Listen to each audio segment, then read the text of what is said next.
Kembali lagi ke channel yang selalu bahas alur cerita. Di sini kita akan ngebahas manhwa requestan dari subscriber kita. Karena berhubung komik lain itu udah pada mentok dan belum keluar chapter yang baru, jadi kita sambil dengan komik ini, oke? Untuk kalian yang baru gabung, baru lihat video ini, wajib untuk di like, komen, dan subscribe. Jangan pelit-pelit lah ya, nggak ngebuat kalian miskin cuy. Oke, langsung masuk ke dalam alur ceritanya. Awal cerita diperlihatkan di sebuah sekte pembersih dupa. Orang ini, dia adalah Draco. Tiba-tiba seseorang langsung memanggilnya yang berkata kalau dia itu ternyata ada di sini ya. Draco itu langsung kan melempar ke sebuah tongkat dan di sini dia langsung mengambil itu. Dia berkata kalau ternyata benda ini, kau ternyata masih menyimpannya. Itu adalah tongkat pemukul ular dan berhasil membawa orang-orang sampai ke latihan puncak. Dia langsung berkata kepada si Draco ini, aku tidak tahu berapa lama kau akan hidup, berapa lama kau akan ada di sini. Tapi yang pasti ya, jadi aku ingin meminta satu hal, jika suatu hari aku pergi, kau dapat terus membantuku untuk melindungi sekte kuno, dupa pembersih. Tapi si Draco itu tidak memperdulikannya dan dia langsung capsiah. Tibalah di tempat ini, seseorang langsung berlari, berkata kepada Panatua, kalau ada kabar buruk. Dia melaporkan kalau seorang pemuda di kaki gunung langsung menuju ke gerbang gunung. Dia bilang kalau dia akan menjadi murid utama di sekte ini. Mereka ini adalah Panatua, dan dia langsung menjawabnya. Dia bertanyakan apakah semua penjaga gerbang sudah pada mati, lalu kenapa tidak bunuh saja makhluk yang cari mati itu. Dia bermaksud untuk menyingkirkan orang yang misterius datang ke sekte ini. Tapi dia langsung berkata kenapa dia datang ke sini, dan tanpa penolakan, karena dia itu memiliki token kuno pembersih dupa. Mendengarkan token itu, para Panatua langsung membiarkannya untuk masuk dan membawanya ke tempat ini. Tapi dia di sini langsung masuk dan dia berkata kalau itu tidaklah perlu, karena dia telah sampai di tempat ini. Tapi di sini dia, si Panatua langsung berkata, kau itu dari mana asalnya? Kau tahu kan betapa sulitnya menjadi murid utama di sekte Kunidupa pembersihanku. Si MC kita bocil itu, ia langsung memperkenalkan namanya. Kalau namanya itu adalah Li Qinye dari catatan Kaisar Abadi Migran. Orang yang memegang token kuno pembersih dupa adalah tamu terhormat dari sekte tersebut kan. Dia berkata kalau dia akan meminta permintaan sesuka hatinya. Karena sekte dupa pembersih itu adalah sekte yang paling puncak. Dan mereka ya harus mendapatinya dong. Tapi para Panatua, si kakek-kakek itu malah bertanya kan, lalu bagaimana kami percaya kalau token kuno itu adalah asli yang berada di tanganmu itu? Li Qinye, si bocil itu, ya langsung melemparkannya. Li Qinye langsung berkata kalau token ini diberikan kepadaku oleh San Guye. Ia langsung memberikannya untuk mereka itu mempercayai dan mengecek keaslian dari token ini. Dan mereka ini murid itu yang berkata kalau seseorang datang, ia langsung berkata kepada Li Qinye. Dia bertanya kan kenapa dia itu melemparnya dan itu sangatlah kasar. Tapi Li Qinye itu tidak memperdulikannya, itu kan bukan urusanmu ya. Ternyata token itu adalah token yang asli. Dan di sini para Panatua itu langsung kan mengecek kekuatan dari Li Qinye itu untuk mendeteksinya dengan sebuah cermin di gambar ini. Ketika itu cermin itu yang langsung memancarkan kepada Li Qinye. Si Panatua langsung berkata kalau anak ini itu apa sih manusia, roda panah, tubuh panah? Apa-apaan ini? Ini hanyalah orang buangan yang tidak bisa berkultivasi. Dan dia bahkan ingin menjadi murid utama. Kau gila ya? Dengan kualifikasi itu, mereka beranggapan kalau Li Qinye si MC kita nih, si bocil itu adalah orang yang tidak berkompeten. Jadi dia tidak akan bisa untuk menjadi murid utama. Tapi ya orang ini sangat baik kan, dia terus berkata kepada Li Qinye. Dia berkata kalau kau jangan putus asa ya, jika kamu berkultivasi dengan sangat baik dan terus berlatih, suatu hari nanti kau akan kuat kok. Tapi di sini Li Qinye nih, dia malah berkata, kau berani sekali ya mengusir tamu VIP ini. Aturan sekte kuno dupa pembersihan kan, semua murid sekte harus mengutamakan latihan mereka. Meninggalkan hal duniawi, memotong hal duniawi, dan berkonsentrasi pada latihan mereka. Li Qinye terus berkata sambil mendekat ke arah si Panatua itu. Mendengarkan celotehan dari si Li Qinye itu, si Panatua langsung berkata, ini adalah ajaran leluhur dari sekte kuno dupa pembersihanku. Panatua ini bertanya kan, bagaimana bisa bocil seperti Li Qianye itu mengetahui kata-kata itu? Dan Li Qianye langsung berkata, sebaliknya aku terkejut bahwa kau juga tahu bahwa pelatihan itu adalah pelatihan leluhur. Dia langsung berkomunikasi melalui telepati mereka. Dan si Panatua ini bertanya-tanya ya, kau bagaimana bisa kau mengetahui pelatihan leluhur untuk memojokkanku? Tiba-tiba di sini seseorang langsung datang. Dia berkata, "Hai, Gubai, sangat bersemangat ya hari ini." Mereka langsung kan menoleh ke arah belakang. Dia langsung berkatakan kalau dia itu adalah penjaga utama gerbang 9 Sens Iblis Yuhe. Di sini dia datang oleh perintah Kaisar Iblis, dan dia langsung berkunjung ke sekte dupa pembersih ini. Si Panatua itu langsung berkata, "Dekret Kaisar, memangnya apa? Aku bahkan tidak mengetahuinya." Ia langsung berkata si Yuhe ini menjelaskan kalau dekret itu berisi kalau putri sekte 9 Sains Iblis. Dia adalah seorang putri yang sangat berbakat. Bakatnya adalah kualifikasi kerajaan yang sangat langka di dunia ini.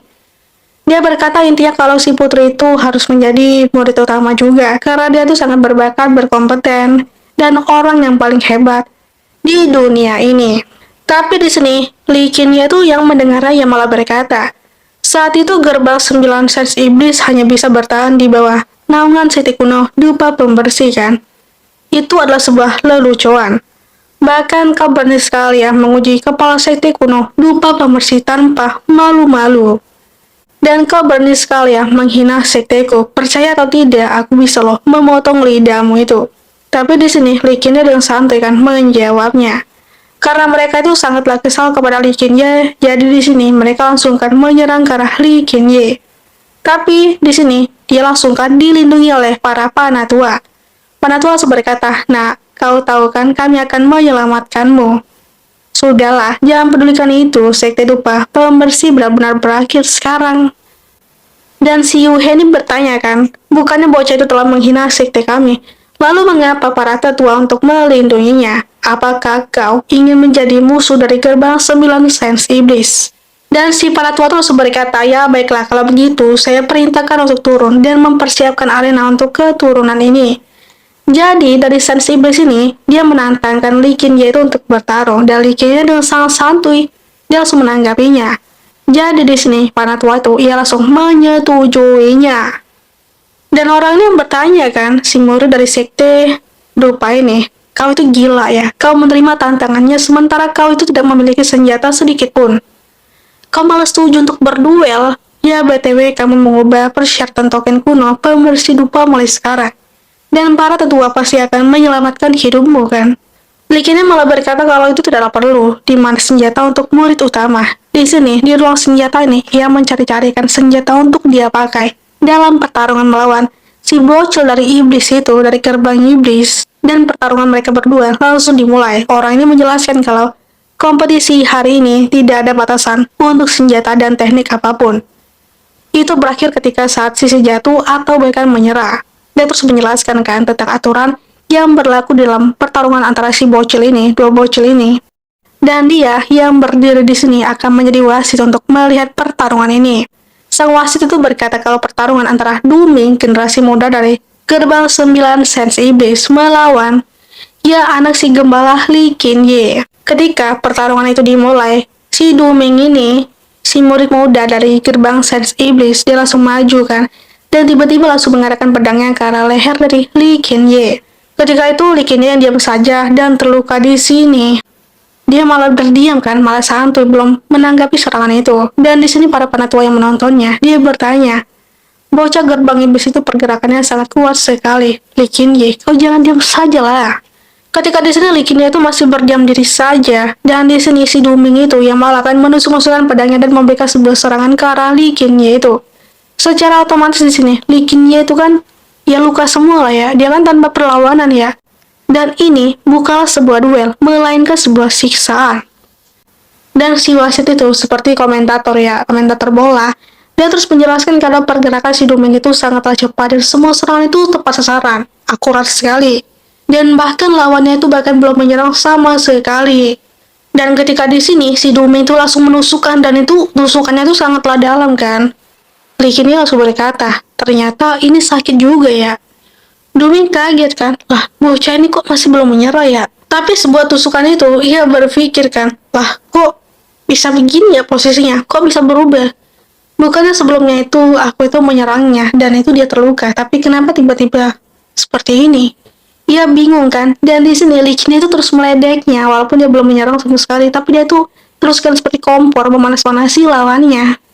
Ketika lawannya itu mulai bergerak dan terus bergerak, dan akhirnya di sini Licinnya teruskan, baru memulai sebuah pergerakannya. Dia langsung berkata, untuk sekarang aku akan mulai bergerak ya, dan ayo untuk bertarung. Dan Panatua yang menontonnya, ia berkata, dia bingung kan, apakah di gudang kita itu mempunyai sebuah senjata seperti itu? Dia langsung berpikir kan, sebenarnya tongkat itu yang berada di tumpukan sampah. Aku bahkan tidak tahu dan kenapa dia malah memilihnya. Ketika Duming itu pergerakannya sangatlah cepat dan di situ ia langsung menghilang kan. Mereka bingung kok dia menghilang, tapi ternyata dia telah berada di atas dan langsung ingin menusukkan ke arah si Li Qingye itu. Mereka di sini berpikir kalau Li Qingye itu akan kalah dengan serangan terakhir yang diberikan oleh si Duming itu dari gerbang Sains Iblis. Tapi ternyata di sini ya, Li Qingye dia langsung menghindar kan. Dengan sebuah tongkat itu, mereka bahkan yang melihatnya pun bahkan tidaklah percaya. Pergerakan yang sangat cepat dengan sebuah tongkat yang dianggap sebuah sampah, dan serangan tongkat itu bahkan memecahkan sebuah biji-bijian yang ada di Duming ini. Sebuah telur pun pecah ya, dan dia langsung KO. Dari berapa banyak serangan dari Duming, si Li Qingye tidak kalah, tidak KO, tidak tumbang. Tapi ketika si Li Qingye ini bergerak ya, di sini dia langsung KO kan. Apalagi kalau sebuah telur itu telah pecah. Bocah, kau binatang sangat kejam ya. Kau benar-benar menghancurkan pondasi basis kultivasi gerbang sains milikku. Bagi seorang kultivator, lebih baik mati daripada cacat berkultivasi. Li Qingye berkata, sangat kejam ya. Bukannya serangan awal itu lebih kejam ya, yang dia menyerangku tadi, yang menusuk-nusukkan sebuah pedang. Dan yang mendengarkan perkataan dari si gerbang Panatua Sains Iblis itu, mereka bahkan tidak percaya si bocil ini yang meresahkan tiba-tiba datang. Yang entah dari mana si gembala ini, ternyata Li Qingye itu mampu menghancurkan basis kultivator lawan dengan satu kali pukulannya. Dan itu adalah sebuah teknik yang bernama teknik Zhengyang. Setelah memukul dia, seharusnya tahu kan, dia itu orang yang semacam apa. Siapa yang menyuruh anak itu untuk menggunakan gerakan yang salah? Karena di sini ya, gerbang sensibilis itu kan kalah ya, dan kultivasi itu telah cacat. Jadi dia tuh kan tidak bisa menerimanya. Ia langsung bergerak untuk berniat langsung menyerang ke arah si Li Qingye itu. Tapi sang wasit dengan gercep langsung melindungi Li Qingye dengan sebuah teknik miliknya. Tidak hanya wasit, di sini si para panatua juga bahkan melindungi Li Qingye di sini. Para tua langsung berkata, Yu He, hidup dan mati di arena duel sudah menjadi aturan. Jika kau bersikeras untuk mengambil tindakan, dia bertanya-tanya kan, Li Qingye itu apa latar belakangnya si anak gembala itu? Li Qingye langsung berkata, ingat ya, kakekmu ini adalah murid utama dari sekte kuno dupa pembersih. Si Panatua tuh langsung berkata, kau ini omong kosongnya apa sih? Apa yang kau bicarakan? Dan sementara itu di sini, dia langsung berkata kan, Li Qingye itu datang ke gerbang 9 iblis milikku. Dan pada perkumpulan di sini mereka langsung mengobrolkan tentang Li Qingye. Si bocil ini, Li Qingye itu seorang manusia abadi yang merupakan guru dari Demon Sense, Heavenly Beast, dan juga Immortal Empress. Ketika dia bersantui di sebuah patung leluhur ini dari sekte ini, dia akan langsung ya dipanggil oleh si Panatua untuk pergi ke aula. Sesampainya di aula, mereka langsung berkata kalau Li itu sudah resmi menjadi murid utama di sekte mereka ini. Jadi dia langsung kan mengenakan baju resmi dari anggota di sekte ini. Ketika di sini mereka berkata kalau senjata apa yang akan dia gunakan, Li langsung berkata kalau dia akan menggunakan senjata tongkat ini saja yang akan jadi senjatanya. Ya sudah kuduga sih kalau soal ini. Dia langsung berkata, ada pun sebuah teknik, aku pernah mendengar bahwa sekte kuno dupa pembersihan memiliki buku latihan berjudul Pisau Kingman. Jadi, mari kita pilih yang itu saja. Panatua tuh langsung berkata kan, kamu ini, ya Pisau Kingman itu seni bela diri fana tanpa jasa hukum, dan tongkat itu. Apa yang akan kamu lakukan dengan benda itu, dan itu hanyalah sampah. Li menjelaskan kalau ini bukan benda sampah, tapi ini adalah senjata jaib. Dan ini sebuah benda asing kan, semuanya harus digunakan sendiri. Dan agar berguna, jadi aku untuk memilihnya. Hua langsung berkatakan kepada si Li itu, aku benar-benar terkejut. Aku tidak berharap kamu akan menjadi murid utama di sini. Tapi ngomong-ngomong, selamat ya. Li langsung berkatakan, tapi BTW ya, apakah kamu sudah melatih pisau Kingman itu? Aku sudah berlatih lumayan banyak soal pisau itu. Nah, bagus. Lalu, bagaimana jika kau berlatih denganku? Sekarang. Iyalah sekarang. Jadi mereka langsung berlatih kan di malam hari. Ketika orang lain itu telah beristirahat, telah tidur, tapi mereka di sini malah berlatih pisau Kingman. Baru gerakan pertama saja, di sini ia langsung mati langka kan? Karena sil itu, ia langsung kan berkata kalau dia itu telah menang. Hua langsung berpikir ya, apa yang sebenarnya telah terjadi? Aku bahkan tidak mengerti, barusan itu apa sih? Setelah itu dia terus berpikir kan si Huairan ini. Aku menganggap diriku itu sebagai orang terbuka, meski tidak pernah diungkapkan. Aku selalu berpikir bahwa penurunan sekte kuno dupa pembersihan adalah suatu hal yang tidak dapat diubah. Tapi bocah di depanku ini, yang fana ini membuatku melihat kemungkinan sekte akan kembali bangkit. Di pagi hari sekarang di gerbang 9 Sense Iblis, si Yuhei itu langsung melaporkan. Mereka bahkan tidak percaya bagaimana bisa ini terjadi dan seperti ini. Guang Yuan itu kultivasinya adalah kehidupan bagi para kultivator. Meski saudaramu pergi terlalu dini, kau janganlah putus asa dalam hal ini. Dia langsung berkata kalau dia ini akan membunuh si Li Qinye itu untuk membalaskan dendam adiknya. Sementara di sekte pembersihan dupa ini, si Panatua langsung berkata, Qinye, perjalanan ini sangatlah penting. Ingatlah untuk berhati-hati dalam ucapan dan juga perbuatanmu. Ya, soal itu mah jangan khawatir ya, dia dengan santuy. Mereka langsung kan berangkat, dan di sini Huaira langsung berkata, kakak senior gerbang 9 Sense Iblis itu sekarang sangatlah kuat. Upacara penyambutan akan dilebih-lebihkan nanti, jadi aku harap kau tetap waspada ya. Jangan biarkan orang luar melihat lelucuan itu. Ya, soal itu mah nggak usah dikhawatirkan lah ya. Mereka ini akan pergi ke gerbang dari Sense Iblis untuk upacara penyambutan, dan ketika mereka sampai, mereka bahkan berkata, lah, kenapa tidak ada orang di sini? Dia, sang iblis itu, ia langsung berkata, sekte kuno dupa pembersihan telah datang. Dan Xu Hui menempuh perjalanan panjang untuk penyambutan berharap untuk memaafkannya. Mereka masih nggak bisa move on-nya ketika salah satu anggota dari Sense Iblis itu telah dikalahkan dengan sangat mudah oleh si Li Qinye itu. Panatuamu langsung berkata kan, Hu Shui, hanya kau saja di sini dan tidak ada siapa-siapa lagi. Kau menghina sekte kuno dupa pembersihan kami, iya. Li Qinye langsung berkata, lupakanlah santuy. Aku sudah tahu kalau trik licik dari mereka. Dia, dari Sense Iblis ini, dari si gerbang iblis itu, ia langsung berkata kan setelah melihat si Qinye itu. Oh, ini pasti kan murid utama dari sektemu itu. Pada saat itu, gerbang 9 Sense Iblis harus memperhatikan dengan baik sikap murid utama berikutnya. Ya, sekarang izinkan saya membawa ketiganya ke kediaman untuk beristirahat dengan sangat baik selama menunggu penilaian akan berlangsung. Karena gerbang 9 Sense itu sangat makmur kan sekarang, dan dia langsung pergi kan. Si bocah ini lagi-lagi dia ingin cari mati ya. Kini yang pergi ke arena pelatihan itu, dia langsung berkatakan untuk Huairan itu langsung menggendong untuk naik ke dalam patung itu. Tapi patung itu tidak boleh untuk dinaiki karena patung ini terlihat seperti artefak suci dari sekte gerbang 9 Sense Iblis. Dia dengan sangat santuy ya menganggap hal itu seperti hal sepele, tapi mereka berdua ini sangatlah panik yang orang pelindung untuk melindungi Li Qinye itu.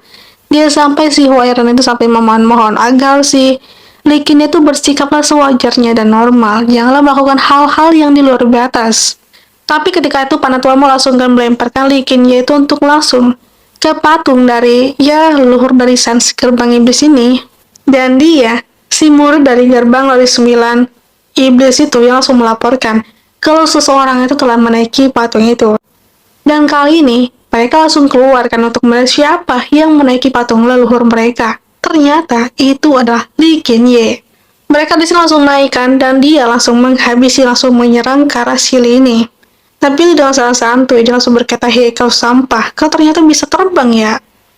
Dan Panatuamo, ia langsung kan melindungi Lee Qinye itu dari hal konyol yang telah ia buat. Dan ketika itu terjadilah sebuah ledakan kecil lah ya, dan itu sangatlah happy kali seperti permainan. Sementara si Huairan itu udah berpikir, sial, kenapa aku selalu ikut ya, dan kenapa aku bernasib sial seperti ini. Mereka dari gerbang 9 Sains Iblis itu terus membacot kalau kenapa si Lee ini berani sekali untuk menaiki patung itu. Dan dia ketika ingin menyerang ke Lali, tapi ditahan. Ketika itu di sini tapi langsung berkata kalau Du Yuang Guang kan kau orangnya. Lalu ketika kau ingin mengajak berduel, aku menerima tantangan itu antara hidup dan mati. Akhirnya lagi-lagi di sini mereka langsung berduel lagi ya. Dan dia seperti biasa, Li langsung menggunakan sebuah tongkat. Huairan yang melihatnya langsung berkata, saya sedikit khawatir jika Li Qinye itu didiskualifikasi. Tapi jika itu pertarungan di arena, Li Qinye mungkin tidak akan kalah kan. Dia seperti biasa, murid dari 9 Sains Iblis itu langsung maju dengan sangat cepat, dan di sini Lee seperti biasa kan. Tongkatnya belum dikeluarin, dia langsung mengeluarkan sebuah pisau, itu adalah pisau Kimen. Lee langsung berpikir melihat posturnya itu tidak ada yang sedikit aneh. Tampaknya dia telah menerima beberapa latihan seni bela diri, tapi cacat di bawah kiri terlalu besar. Karena dia ini si manusia abadi, master dari segala master, dan orang terkuat di sini, dia pasti langsung mengetahuinya kan. Dan dengan semangat di sini, murid dari Sains 9 gerbang ini, ia langsung maju terus menyerang ke rally itu. Dan para supporter langsung berteriak untuk menyemangati dari si Duang itu yang sedang bertarung melawan Lee Qinye. Di pihak Lee, mereka yang melihatnya mereka bahkan takut kalau Lee itu akan terjadi apa-apa. Tapi ngomong-ngomong, aku tidak akan membiarkan Lee Qinye itu mati di sini. Jika musuh membuat serangan mematikan, aku harus melakukannya. Si Panatuamo itu telah berjaga-jaga, tapi di sini Huairan langsung berpikir, bukan dia yang harus dikhawatirkan oleh guru, tapi ketika itu Huairan langsung mengingat perkataan dari si Lee Qinye itu yang berkata tentang pisau Kingman itu. Dengan pisau itu secara otomatis pasti dia akan menjadi yang terkuat dan tidak ada satupun yang bisa mengalahkan Lee Qinye itu. Ini adalah versi perbaikan yang secara pribadi diteliti dan dipoles oleh Kaisar Abadi Migran. Dan Huairan yang mendengarkannya, ia bahkan kaget apa ya, tentang itu benar. Itu adalah ilmu pedang Jiang Hu yang sangatlah ganas. Betul saja, di dalam arena pertarungan itu, di sini Lee Qinye itu langsung mengeluarkan sebuah teknik dari pedang Kingman itu. Dan dia, si Duang itu langsung kalah, kan langsung KO dengan serangan dari Lee Qinye itu. Bahkan di sini para panatua dan murid dari sekte gerbang 9 Sains Iblis itu mereka bahkan terpelengap-pelengok. Mereka bahkan tidak percaya. Lee langsung berkata, ayo sini maju, lawan aku, siapa lagi yang berani menantangku? Huairan yang melihat itu langsung berpikir, itu tidak harus kan, tapi itu sangatlah begitu kejam loh. Dan dia, petinggi dari sekte Sains Iblis gerbang 9 itu, ia langsung panas, Lee Qinye kau itu berani sekali ya. Dia langsung menunjukkan kekuatannya, dan di sini Panatuamo langsung lagi-lagi untuk melindungi Lee Qinye itu. Yuhe, terlepas dari hidup atau mati di arena duel ini, apakah kau sudah sadar akan lupa aturan dasar ini? Si Hen langsung berkata, tentu sajalah gerbang 9 iblis mengetahui apa yang telah terjadi di arena duel ini. Bahkan di sini mereka bahkan tidaklah percaya ketika dua orang dari murid dari gerbang Sains Iblis ini telah dikalahkan dengan sangat mudah oleh si bocil Lee Qinye ini. Setelah melihat temannya yang telah dikalahkan oleh Lee, mereka anak murid dari sekte gerbang 9 iblis itu langsung dengan semangat untuk ia mau melawan dari Lee Qinye itu. Tetapi tiba-tiba di tengah-tengah ini hujan langsunglah turun kan. Dengan hujan itu mereka langsung memberikan salam, dan itu adalah Panatua Agung. Mereka langsung bersujud dan berkata kalau selamat datang Panatua Agung. Du Guangyuan mati di arena duel karena kemampuan yang sangatlah dangkal. Para murid tidak boleh menyebabkan lebih banyak masalah. Adapun Lee Qinye, kau arogan, sekte tidak akan menyambutmu. Mendengarkan dari perkataan si geledek gak jelas itu, Lee Qinye langsung berkata, kau tuh gak usah bacot lah ya. Cepat atur sajalah penilaiannya. Aku terlalu males loh untuk tinggal di gerbang 9 Sains Iblis ini. Si Hai langsung berkata mendengarkan perkataan dari Lee Qinye. Karena kau yang meminta dan yang memulai, jangan salahkan gerbang 9 Sains Iblis karena tidak memberi kesempatan pada dirimu itu.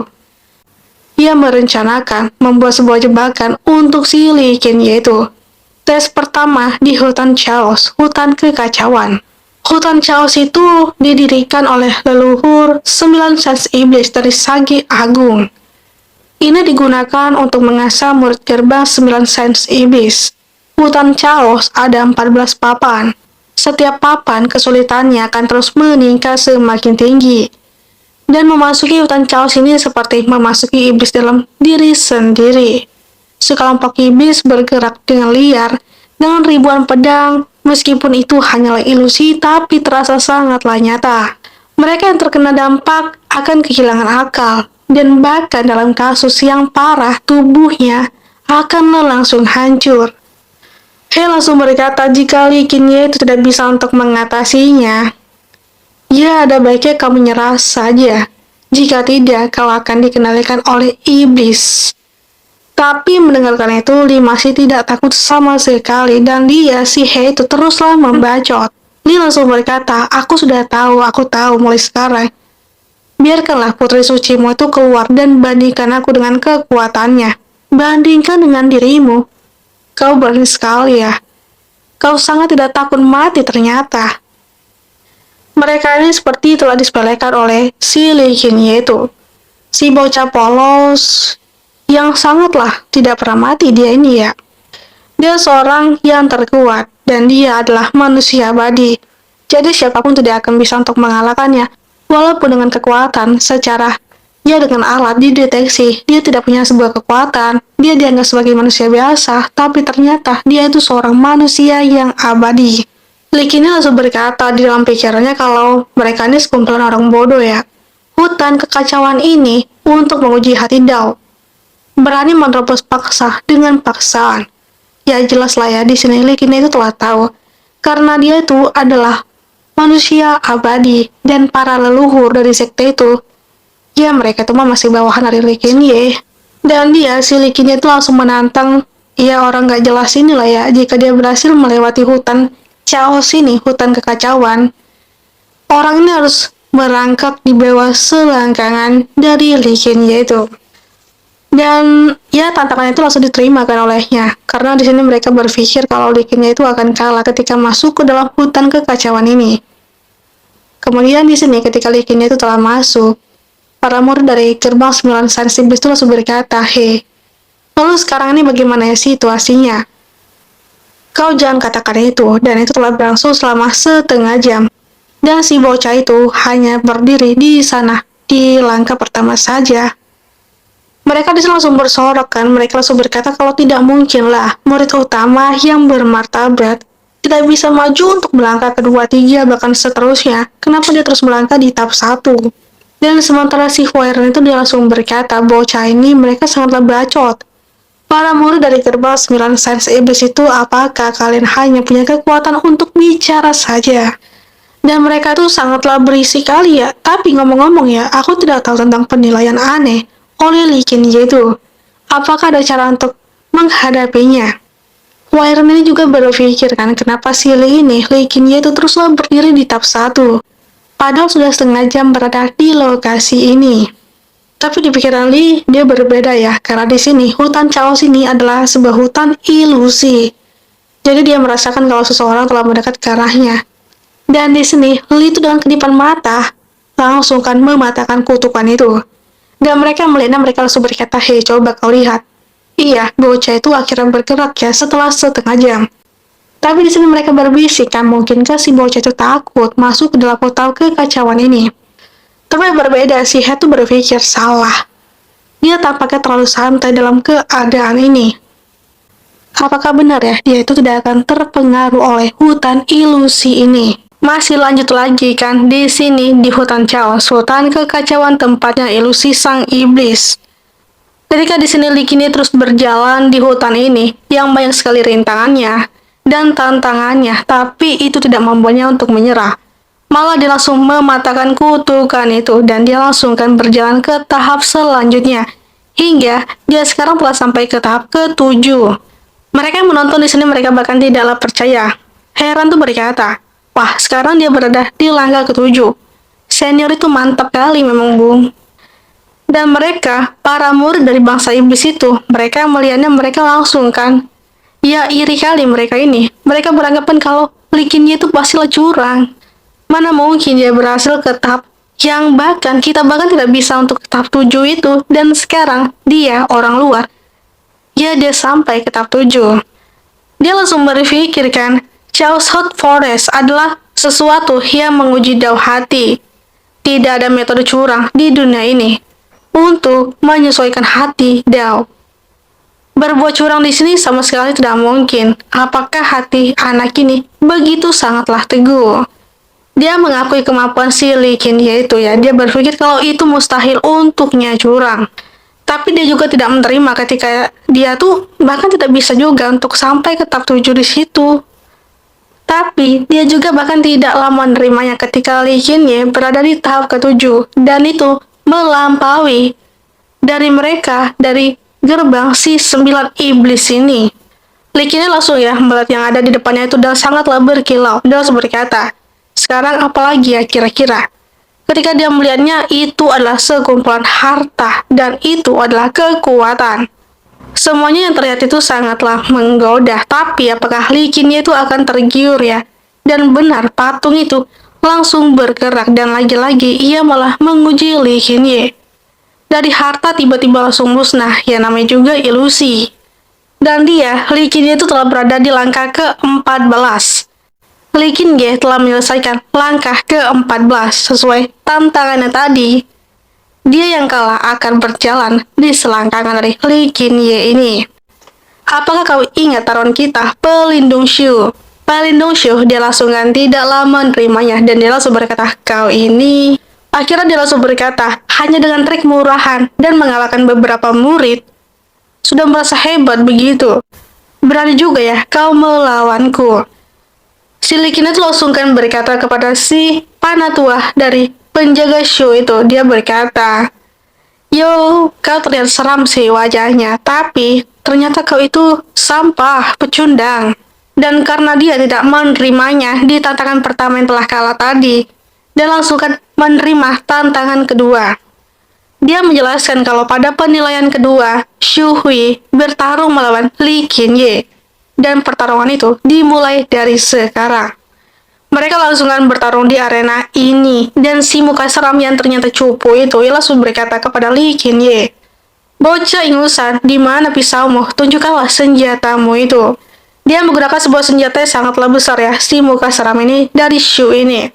Likinnya langsung berkata, kata siapa kalau aku akan menggunakan teknik pisau kimen lagi? Lah, aku akan melawanmu menggunakan tongkat inilah. Apakah ini sudah cukup?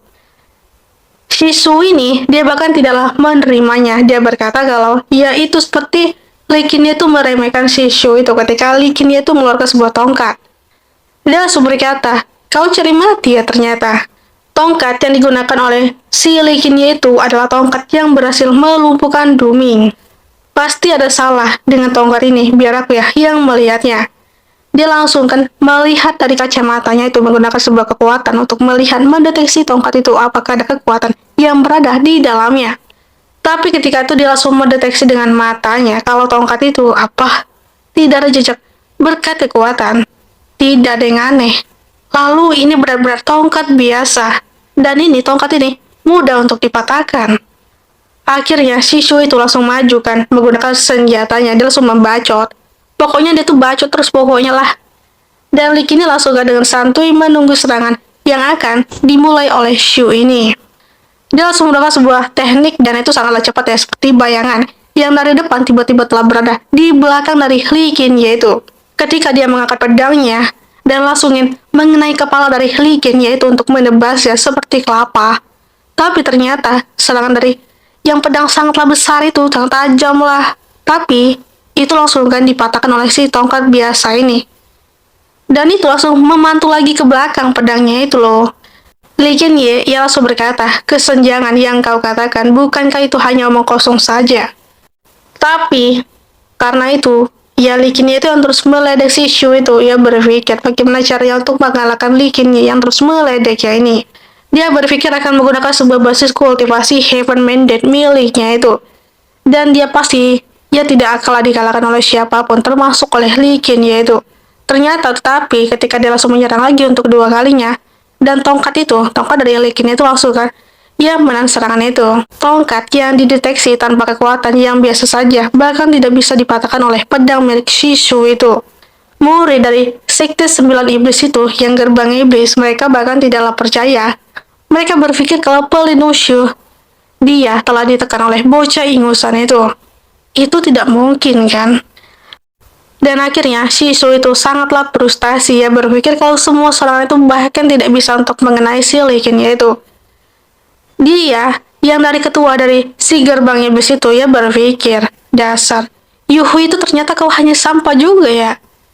Apakah kau akan menghancurkan sektemu sendiri? Dia langsung membacot kan ketika si Hui itu bahkan tidak bisa untuk mengalahkan si bocil ingusan Likin yaitu. Dan sementara di pihak dari Likin Ye, Panatua Bo, dan juga Huairan, ia langsung berkata, Huairan langsung berkata kan kepada Panatua Mo, ia bertanya, Guru, aku tidaklah mengerti mengapa. Jelas kan, Shuhi itu yang berinisiatif menyerang kakak senior. Tapi kenapa serangannya itu bahkan tidak mengenai si Likin Ye itu? Dan bahkan ya, tongkat itu tidaklah hancur ataupun patah. Panatuamu langsung berkata kalau mungkin ya, si Likin Ye itu adalah seorang bocah yang sangatlah jenius. Dan Huairan, ia sangatlah tidak puas akan perkataan yang dia bertanya kepada Panatuamu itu. Huairan langsung berkata, bukankah kita sudah sebelumnya melihat bahwa dia memiliki tubuh dan roda kehidupan fana? Juga, dia tuh menggunakan sebuah senjata kayu busuk lah. Lalu kenapa dia masih ya sehebat ini, dan bahkan serangan itu dari si penjaga agung dari Hu itu tidak satupun tergores ke tubuh dari si Likin Ye itu. Likin Ye langsung berkata kepada si Hu itu, ia berkata, jika kau tidak bisa memahami ini, aku akan menyarankanmu untuk menyerah sesegera mungkin. Kau itu kembalilah ke zaman kuno, bercerita lagi flashback ke masa lalu, kalau seekor ular yang menakutkan tertanam dalam sebuah tempat rahasia. Bertemu ular ini bahkan para kultivator abadi yang telah mencapai ranah warrior kanopi tidak bisa untuk lepas dari kematian. Namun, apa yang tidak dikenal adalah ada pohon aneh di hutan memakan ular.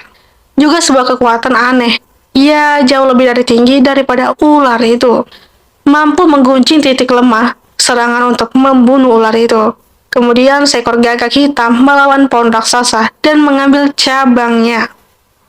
Memanfaatkan sepenuhnya keterampilan pohon untuk secara otomatis menyerang titik lemah. Itu dibuat menjadi alat bantu pengajaran untuk melatih murid dan diberi nama pemukul ular. Jadi itulah asal muasal dari tongkat pemukul ular. Dan si Likin Ye itu adalah seorang manusia yang bahkan tidaklah pernah mati, bahkan dia seorang abadi. Balik lagi ke pertarungan mereka berdua, Likin Ye yang berkata kalau Shu itu akhirnya ada baiknya untuk menyerah saja. Tapi si Shu itu, dia tidak mau untuk menyerah. Dia masih kekali kan untuk melawan si Likin Ye itu. Shu berpikir kalau Likin Ye itu seorang pria yang sangatlah sombong, dan dia langsung menunjukkan sebuah kekuatan yang tersembunyi yang dia bahkan belum pernah mengeluarkannya sama sekali. Itu seperti wujud asli dari sang iblis itu. Dia langsung kan menunjukkan kekuatan sang iblis di hadapan Likin Ye itu. Likin Ye langsung berkata, setengah ular binatang buas ya. Ya, bentukmu itu ternyata seperti itu. Dan Huairan yang melihatnya, dia langsung berkata, melihat dari Shuhui itu. Shuhui itu ternyata setengah iblis. Kalau kulihat dari sini, saudara senior itu nampaknya sedikit ketakutan. Tapi Panatuamu langsung menjawabnya kalau setengah iblis dapat berubah bentuk dan mendapatkan kekuatan yang sangatlah kuat. Likin Ye, kau harus melawan loh.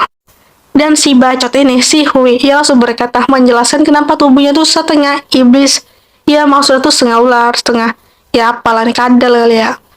Dia berkata kalau ayahnya itu ular iblis, benang emas. Perubahan ini dapat sangat meningkatkan kekuatan. Dan sudah telah kau pasti akan kalah. Tapi dengan perkataannya seperti itu, Likin Ye langsung inginlah tertawa. Likin Ye berkata kan meledek untuk kesekian banyak ya. Apa yang berubah? Ternyata itu iblis ular saja. Sekarang kaulah yang akan mati di hadapanku ini. Di sini, Hui itu langsung kan kecepatannya itu meningkat 2 kali lipat dan langsung menyerang ke si Likin Ye itu dengan leher yang sangatlah panjang. Para murid dari sekte gerbang iblis 9 itu mereka langsung berteriak kan kalau penjaga agung bunuh Li Qinye itu. Iyalah, dia sombong kali orang itu. Tapi ternyata perubahan itu tidaklah membuat suatu progres untuk melawan Li Qinye itu. Dengan satu kali pukul dari tongkat dari Li Qinye yang menyodoknya itu, ia langsung komuk kan di sini. Li Qinye berkata kalau ketika tongkat ular melihat mangsanya, itu akan sangat bersemangat. Dan aku tidak bisa loh untuk menahan si tongkat ini. Mereka bilang kau akan mati sebentar lagi. Aku benar-benar merasa kasihan kepadamu, makhluk yang tidaklah jelas ini. Dan akhirnya di sini, untuk kesekian banyak dia telah menang telak. Dan dia yang melihat dari sekian banyak murid dari si iblis ini telah mati dari sektenya ini, dia langsung gregetan kan. Dia berpikir untuk membunuh Li Qinye, Panatuamo, dan juga Huai Ren. Ia langsung kan meluncurkan sebuah rencana. Dan aku masih punya kesempatan untuk hidup kalau aku menyerangnya. Dia langsung kan mengeluarkan sebuah kekuatannya. Tiba-tiba di sini, dia berpikir dari mana ya batu itu berasal. Yang langsung tiba-tiba jatuh. Li Qinye langsung berkata, kau ingin menyerangku dengan salah curang dan menyerangku dari belakang. Ketika batu itu jatuh, yang menolong Li Qinye dari serangan dari orang yang tak jelas ini. Ternyata itu patung dan dia langsung berjalan. Mereka yang melihat ya, yang berkumpul di sini, mereka bahkan kaget ketika melihat patung itu yang langsung bergerak. Sekte iblis ini, gerbang iblis, mereka langsung dengan sangat kompak, langsung memohon ampun. Dia berkata kalau leluhur memberkati. Patung penjaga kenapa ya? Dia bingung kan kenapa patung itu bergerak, sementara muridnya yang langsung ya tahu diri meminta maaf kan. Tetapi dia tidak melakukan itu. Di sini ketika patung itu bergerak, Huai Ren yang bertanya, ya flashback lagi ya. Jadi ketika Li Qinye dilemparkan oleh Panatuamo untuk menaiki patung itu, dia langsung kan melihat kalau ini bahasa yang sangatlah rahasia. Ketika dia melihatnya, tiba-tiba itu langsung bersinar. Itu benar, selama kau tahu bahasa rahasianya, kamu dapat mengendalikan patung penjaga ini. Oh, ada seperti itu ya ternyata. Dan ternyata patung itu telah diaktifkan oleh Li Qinye setelah dia dilempar ke atas patung itu. Dan ketika patung itu bergerak, tiba-tiba datang lagi kan, yang langsung menahan patung itu. Dengan menggunakan sebuah rantai yang langsung mengikatnya. Panatuamo, Huai Ren, dan juga Li Qinye yang melihatnya. Oh, kau ya ternyata. Dan sekarang itu tiba-tiba di sini datang lagi kan si geledek yang tak jelas itu. Tapi tiba-tiba di sini dia langsung kan menurunkan seseorang untuk menahan patung leluhur itu. Li Qinye langsung berkata kan kepada sang orang itu, yang langsung meledek ke arah yang geledek tak jelas itu. Hei kau, kenapa kau tidak menggunakan sebuah bentuk identitas aslimu? Apakah kau jelek? Iya. Di sini, dia, sang raja geledek itu langsung meminta Li Qinye untuk bertemu di hadapannya. Huai Ren kan kaget ya, kok bisa menghadapi raja iblis. Dan sementara di tempat sini, dia langsung berkata, kau tuan muda ya. Selama saya melakukan retret, para tetua ini membuat keputusan sendiri. Membuat lelucon seperti itu, saya berharap tuan muda akan memaafkan saya. Oh iyo, kau berteriak padaku untuk pergi dari sini. Sekarang, kau malah mengundangku lagi. Hanya karena bahasa rahasia yang menggerakkan patung itu. Dan ternyata dia adalah sang raja iblis. Ketika itu dia langsung mengundang si Li Qinye itu. Ketika dia tahu kalau Li Qinye itu bisa menggerakkan patung itu, dia langsung mengundang Li Qinye itu ke sini. Li Qinye berkata kalau, ya aku adalah murid utama sekte kuno dupa pembersih. Jadi, raja iblis kau harus loh berhenti bercanda seperti itu. Dan secara garis besar dia meminta Li Qinye itu untuk bergabung kan. Tapi karena Li Qinye itu telah bergabung di sekte dupa pembersih, jadi mana mungkin lah dia bergabung ke sekte itu. Tiba-tiba di luar sini seseorang langsung mengintip. Dan di sini sang raja besar langsung berkata kan untuk mengenali anaknya kalau ya ada baiknya untuk kalian berdua tuh untuk mengenal satu sama lain. Dia menguping lagi-lagi di sini cuy. Dan dia adalah seorang tuan putri. Pelayan itu langsung berkata, Nona, lihat bunga persik di pohon ini. Ini sangatlah cantik kan. Dia masih kan terpikir-pikir mendengar perkataan yang dikatakan oleh sang raja iblis itu. Dia adalah orang yang sangat kuat yang selama ini selalu dibangga-banggakan. Dan dia yang ingin masuk ke dalam sekte yang utama itu rencananya sih sebelum dari Li Qinye itu. Dan sekarang di sini, Suang Er itu sang tuan putri langsung masuk kan untuk bertemu dengan tuan muda Li Qinye untuk saling bertunangan, dan mereka tuh langsung ya dijodoh-jodohkan lah, rencananya tuh ingin bertunangan. Sang tuan putri itu Sung-er dan berpikir kan, masa iya sih dijodoh-jodohin sama bocah nakal? Ya, ketidakpuasanku sekarang harus berakhir di sini. Ketika itu dia langsung masukkan ke dalam sebuah ruangan. Dan ketika melihat Lee Kin Ye, ya Lee Kin Ye senyum saja lah. Sang tuan putri itu Sung-er, dia langsung berkata memperkenalkan dirinya kalau dia itu adalah Sung-er dan telah melihat tuan muda Lee ini kan. Dia langsung berkata, yo, kau masih muda ya, jadi tidak apa-apa. Lah, dia bilang apa? Masih muda. Memangnya usia itu berapa sih? Sombong kali bocah ini. Dia, Sung-er tuh berpikir kalau, ya sih, Lee Kin Ye tuh seorang bocah kecil tengil lagi. Dia akan memberinya pelatihan yang sangat baik dan akan mengendalikan si Lee Kin Ye itu. Dia berpikir sih seperti itu ya. Tapi ketika sang raja iblis itu berkata untuk mereka ini bertunangan, Lee Kin Ye langsung berkata, ya lupakan sajalah. Mereka kaget kan, lah. Apa maksudnya? Anak ini tidak mau uang ah? Padahal dia tuh sangatlah cantik. Tidak seperti seorang pencari juga. Lalu apa tujuan bocil ini? Aku bahkan tidak mengetahuinya. Dia berpikir kan Lee Kin Ye itu, ketika dijodohi, dia bahkan tidak mau. Ditawari uang, dia tidak mau juga. Lalu lantas untuk apa dia datang di sini? Dia bingung kan? Lee Kin Ye langsung berkata kalau dia telah menolak pertunangan ini. Ia murni karena aku tidak menyukaimu. Sontak kan di sini, cekat. Si tuan putri dari Sung-er langsung kaget. Dia ditolak oleh seorang bocil. Dia langsung mengeluarkan sebuah pedangnya kan, karena di sini. Ketika di sini, ya Lee Kin Ye itu langsung menolak ya. Sang raja iblis, bahkan sang Sung-er itu langsung kesal kan. Kau pikir kau itu siapa sih? Dan akhirnya di sini, Lee Kin Ye itu langsung keluar kan, dan langsung meninggalkan mereka berdua.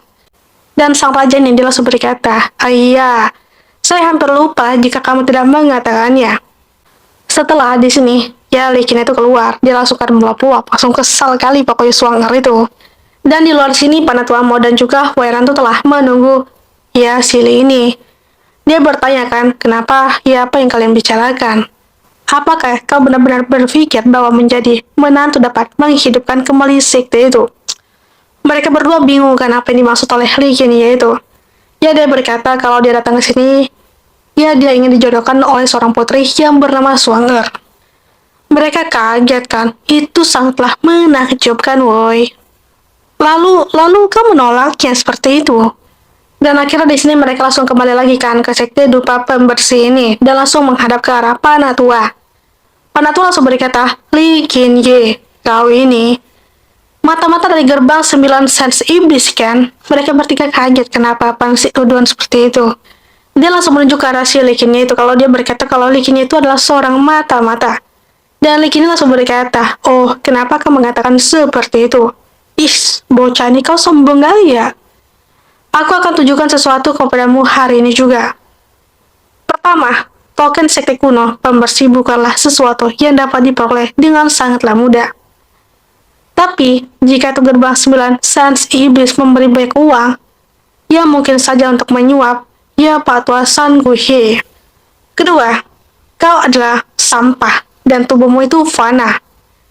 Mampu mengalahkan para elit dari gerbang 9 sens iblis, pasti itu terdengar sangatlah aneh. Huan langsung berkata akan mematahkan perkataan dari sang panatua ini. Tapi kakak senior bisa mengalahkannya. Itu di hadapanku juga loh, aku melihatnya juga loh. Dan dia di sini langsung berkata kan, yang ketiga yang paling penting, bagaimana bisa Lee Kin Ye itu mengendalikan patung 9 sens iblis. Untuk mengetahui rahasia ini, bisakah dia masih tidak ada hubungannya dengan gerbang sens iblis? Dan ketiga hal itu, fakta itu, yang tidak bisa dipatahkan oleh Lee Kin Ye di pikiran dari si panatua pembersih dupa ini. Dan dia langsung berkata kan, to the point saja, kalau Lee Kin Ye itu seorang mata-mata yang berniat untuk menghancurkan sekte dupa pembersih ini. Lee Kin Ye langsung berkata, Panatua Chao, kau sangat luar biasa. Jika aku memang seorang mata-mata, bagaimana mungkin aku mengambil 3 nyawa orang gerbang sens iblis? Lalu dia bertanya kan, lalu apa alasanmu untuk membatalkan pernikahan dengan putri Sung-er itu? Ya sebenarnya sih tidak ada ya jujur Lee. Aku hanya tidak menyukainya saja. Terlebih lagi ya, kita tidak bisa kan untuk mengandalkan kebangkitan hanya dalam pernikahan saja. Setelah bertemu dengan Raja Iblis, aku mengkonfirmasi, dia orang yang sangat licik. Jika kontrak pernikahan tidak dibatalkan, kita pasti akan digunakan olehnya. Jalan menuju kebangkitan sekte dupa pembersih, aku akan melakukannya sendirilah. Dengan kalimat yang dilontarkan oleh si Li Qianye itu, langsung kan Huairen tuh langsung mode pede kali. Ya, kalau mengatakannya sih mudah ya, kata Panatua. Tapi, ya gimana sih? Bagaimanapun kamu memang telah lulus dalam penilaian gerbang 9 sesi iblis. Sebagai hadiah senjata ajaib yang ada, pilih satu yang kau suka. Nah, mendengarkan perkataan Panatua yang seperti itu, Li Qianye langsung berkata kan, ya begitulah sikap seharusnya seorang bos. Sekarang, di sekte dupa ini, ya Huairen langsung kan berkata kepada si Li Qianye itu, semua harta sekte kami yang tersembunyi ada di tempat ini. Bahkan makhluk abadi memiliki satu atau dua senjata. Dia langsung kan menengok ke arah patung itu. Huairen langsung berkata, ada apa? Kenapa dengan patung gagak itu? Bisakah kamu mengendalikannya juga? Dan di tempat ini, di tempat tersembunyi itu, tiba-tiba ia melihatkan kalau di sini, lah kenapa ada orang? Dan itu dirantai. Li Qianye langsung berkata kan, kenapa ada orang dirantai di sini? Huairen langsung berkata, untuk lebih lengkapnya sih aku tidak tahu ya, bahkan guruku saja tidak tahu asal-usulnya. Beberapa orang mengatakan bahwa dia adalah murid jenius di sekte. Tapi ketika dia melakukan kesalahan besar, dia dirantai untuk menjaga puncak gagak. Dan sampailah di sini, di tempat rahasia kumpulan senjata sekte dupa pembersih ini. Itu adalah Pavilion Harta Karun. Dan Huairen langsung berkata, ya semua teknik latihan berharga ada di sini. Dan ini adalah dasar dari sekte, ya sekte dupa tercinta kita ini. Dan tujuan mereka langsung pergi ya, mereka pergi ke Pavilion Kitab Suci. Dan itu ramai tempatnya dan banyak orang di sana. Dan di sini banyak orang ya yang berkumpul dan itu sangatlah ramai. Mereka yang melihatnya mereka langsung berkata, oh ternyata dia orangnya. Yang murid utama baru itu bernama Li Qianye. Dia kan seorang tidak punya kultivasi ya. Dia hanya mengandalkan token kuno untuk menjadi sampah di murid utama. Langsung keadaannya auto dicemooh oleh orang-orang yang berkumpul di Pavilion Kitab Suci ini. Tapi di sini Sabu Deteng lah ya, Li Qianye bahkan tidak menghiraukannya, dia masih cuek saja. Li Qianye berkata, ya lupakan saja, dia pedulikan perkataan mereka lah, perkataan setan dipedulikan. Dan mereka di sini langsung mencari-cari ya, mencari kitab yang dibutuhkan oleh si Li Qianye itu. Li Qianye berkata kalau ini semua seni bela diri fana. Tidak ada yang bagus tentang ini. Tiba-tiba di sini seseorang langsung mendekat ke arah Li Qianye yang berkata, "Hoi boy, kau pasti Li Qianye kan? Oh, kau mengenaliku ya? Orang yang mendapatkan posisi murid utama dengan cara yang sangat kotor. Kau tidak diterima di sini, Bung." Seseorang langsung datang dan mendekat ke arah Li Qianye itu dan berkata menghina bahkan ingin menantang si Li Qianye itu. Tapi Li Qianye di sini sabar lah, dia malah menghiraukannya. Cek saja lah bos. Li Qianye di sini malah berkata kalau bocah itu sangatlah mengganggu. Dan dia yang diabaikan oleh Li Qianye, dia langsung sangat marah kan ya. Tapi ketika itu, Huairen langsung kan menjaga Li Qianye. Huairen berkata, kau secara terbuka memprovokasi murid utama. Jangan berpikir bahwa kau bisa melanggar hukum pada kakak senior seenaknya saja. Yuho, kau ternyata Nan Huairen yang sampah murid utama. Nyalimu besar juga ya bos, dia malah akan menarik Huairen itu. Dia terus membacot pokoknya, sok keras lah dia ini. Tiba-tiba di sini, Li Qianye langsung menggunakan sebuah tongkatnya yang berkata, aku bilang ini bukan tempat untuk bertarung.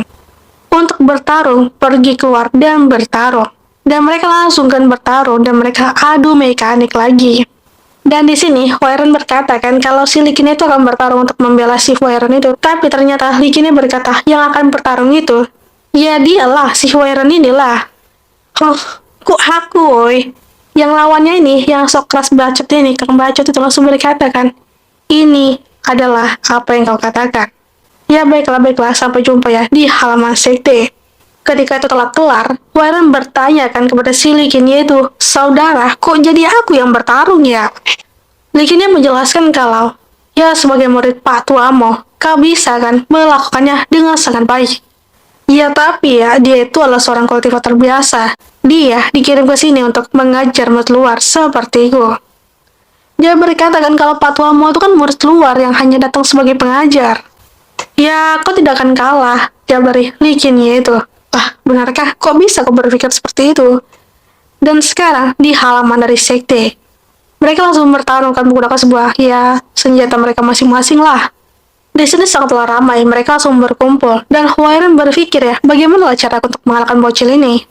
Likin langsung berteriak, "Selama kau mendengarkanku, bocah, ya bocah di hadapanmu itu sama sekali bukalah tandinganmu." "Ya baiklah, baiklah, aku akan percaya kepadamu," jawab dari Huairan itu. Dan di sini ya, si Likin itu langsung to the point saja dan berkata, "Pukullah orang itu." Hah? Apa? Kok tiba-tiba, woi? Dia langsung kan menyerang ke arah Huairan itu dengan sebuah teknik macannya itu.